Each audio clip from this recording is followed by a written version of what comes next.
You should have seen how much Hulk Hogan was awarded in his Gawker trial. $140 million is what the settlement was. We covered a little bit of the Gawker trial between Hulk Hogan or Terry Bollea, I should say, and Gawker for publishing the sex tape and the invasion of privacy. You can check out that clip. It's in the description below, and I think also in the cards on the right.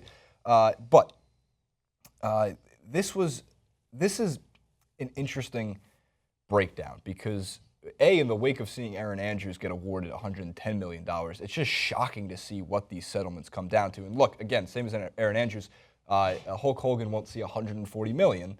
He'll likely see, if it does come down to it and appeals doesn't go in his favor, roughly, I think, after all taxes, lawyer expenses, $35 to $40 million. Not a bad payday. But we're going to get to first things first. An interview with ABC. Hulk Hogan finally spoke after the whole trial was completed. Well, they picked the wrong guy this time. Fighting talk from a pro, Hulk Hogan, whose real name is Terry Bollea, sitting down with ABC News after his crushing courtroom victory, telling us he was willing to do whatever it took to take down Gawker. I knew we were doing what was right, and even if we would have lost, it would have been good because everybody would have known what Gawker was all about, because I exposed them and what they do and how they look at the world, which to me is very, very scary. Hogan describing what it was like to face his foes in court. Gawker's former editor-in-chief, A.J. Delario. His arrogance and his answers backed up his attitude and his beliefs. It scared me, but not as much as Nick Denton, because he's the puppet master. And Gawker Media founder, Nick Denton. About the middle of the trial, I walk in the men's room, and it's me and Nick Denton by ourselves in the restroom with nobody. And my first thought was, what if he just falls down and holds his neck or something? Who are they going to believe? The second thought was, if this was WrestleMania and he was in the ring with me, and it was just me and him, wouldn't it be fun? But Gawker didn't go down without a fight, showing the jury interviews Hogan did in October 2012. You come off like a stud. Honest to God, are you kidding me? Do you think you come off bad in that tape? Just days after they posted the sex tape involving him and the wife of his best friend at the time, Bubba Clem. But their point is, if you're talking about that tape, and you can't be that embarrassed. Well, talking about it's a lot different than having somebody illegally post the tape when you're seen naked in front of 7 million people. I will be naked forever, until my children's children die because of the internet. Hogan says he still hasn't watched the tape himself.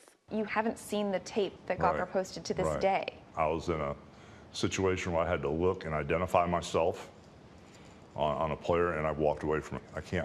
I would never watch the tape. And despite suggestions he knew he was being filmed? Do you maintain you did not know? Oh, I did you were not recorded? No. You feel like you were set up by your friends? Yes. So you can see there, he's obviously relieved. He feels like he's exposed the bigger truth about Gawker and what they stand for. One of the other things that our EP Dan was saying is that they were asked many a times to take the video down, and they just wouldn't. They were just like, no, well, we're standing by. I mean, that was part of their policy as a company. They felt like it was their duty to post something like this and showcase it to the world. And that's where the complication comes in that we talked about in the previous clip, right? Is that Hulk Hogan has been in the media's eye for many years, and kind of the things, it's often as if the media and the world are entitled to see anything that he does because he is a character in front of their light. But it doesn't always work that way. There's obviously many things that you want to keep behind closed doors. The payouts are ridiculous, the amount of money, considering when it comes to the more celebrity stories that we see. The Erin Andrews situation, you made a great point. It's like you should be paid for every million, like $1 million for every person, or $1 million for every million that's seen your naked pictures. It's a little more justified than, well, not $1 million for every person that's seen your naked pictures, but how many dollar for every person that's seen your naked picture. So if it's $7 million, $7 million people, $7 million to and the Erin Andrews situation, $140 million. Yeah, it's what's amazing to me is some of the excuses that are used. Like, so in the Erin Andrews situation, it was used like, oh, your career thrived from those pictures. That was one of the excuses. And then in the Gawker situation, it's almost like that actually doesn't sit well with me. Oh, that chills. It's a little chilly. Sends chills. But either way, what's your thoughts on Hulk? You can see that he's went through probably some of the most toughest months of his life with the race scandal and moving on to this. Do you think he can put it all behind him? Here's the tough thing is I don't have that much sympathy for either Gawker or Hulk Hogan because look, I'd be lying if I didn't say Gawker is one of the more ruffling of the feathers blogs on the internet. And I know multiple outlets in the past have called Gawker the worst. What they strive to do, which sometimes is what TMZ Sports, not just TMZ Sports, but TMZ, and I'm going to be careful with the words here because we use their content and it does help our content. But at the same time, there is always an ethical question with these type of stories. But I want to get to Nick Denton, who is the founder of Gawker, who wrote a piece for Gawker about the Hogan verdict. And just to keep in mind that this guy with the Gawker, part of the Kinja network of blogs, has a lot of reach. I want to say power, I don't think it's the right word, but reach. So we have these two quotes to say from the article, which we can also leave in the description below, at least in regards to appeals. A state appeals court and a federal judge have already held repeatedly that the 2012 commentary and short video excerpt, which joined an existing conversation and explored the public's fascination with celebrity sex tapes, were newsworthy. We've had our day in trial court and we lost. We will have our day back in appeals court and we will be vindicated. He continued to say later on, so constitutional issues aside, we now know that the trial was a sham from the start. The real and actually embarrassing reason Hogan sued Gawker to begin with was hidden from the jury, from the public, and from me while he put on a show about being violated by the publication of 9 seconds of his sex life after years of boast about his prowess on talk radio and shows like Howard Stern. The news broadcast we showed also brought up that same point. I find it a little hard to believe that Hulk Hogan was so ashamed by this sex tape when he was seen publicly talking about this sex tape, right? And he has said the difference is like, oh, he's on the internet forever. How they didn't use that in their court as a better defense is beyond me, but the fact of the matter is that Hulk Hogan has talked about this, and he doesn't, when he talked about it in the past before the trial, he had no problem with it, and now he does. And I get that it's hard to tell your kids that story. And the only other thing that I have against Hulk Hogan in this case, and I think both these are picking between the lesser of two evils at this point, he was awarded $140 million for emotional damages. If you go back to Hulk Hogan's son, Nick Hogan, when he was 17 years old, he got into a car crash. Yeah, I remember his Toyota Supra, he was drag racing with friends and hit a palm tree. Both of these happened in Florida. The friend of his, and by the way, there's a longtime TYT fan who that friend's older brother, I won't mention him by name, keep that hidden at least, but he's a big fan, so we thank him for the support at least.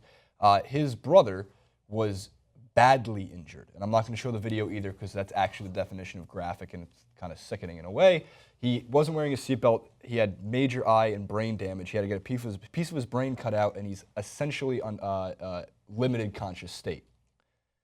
The family sued the Hogans, Nick Hogan, and the rest of the Hogan family, in part for emotional damages.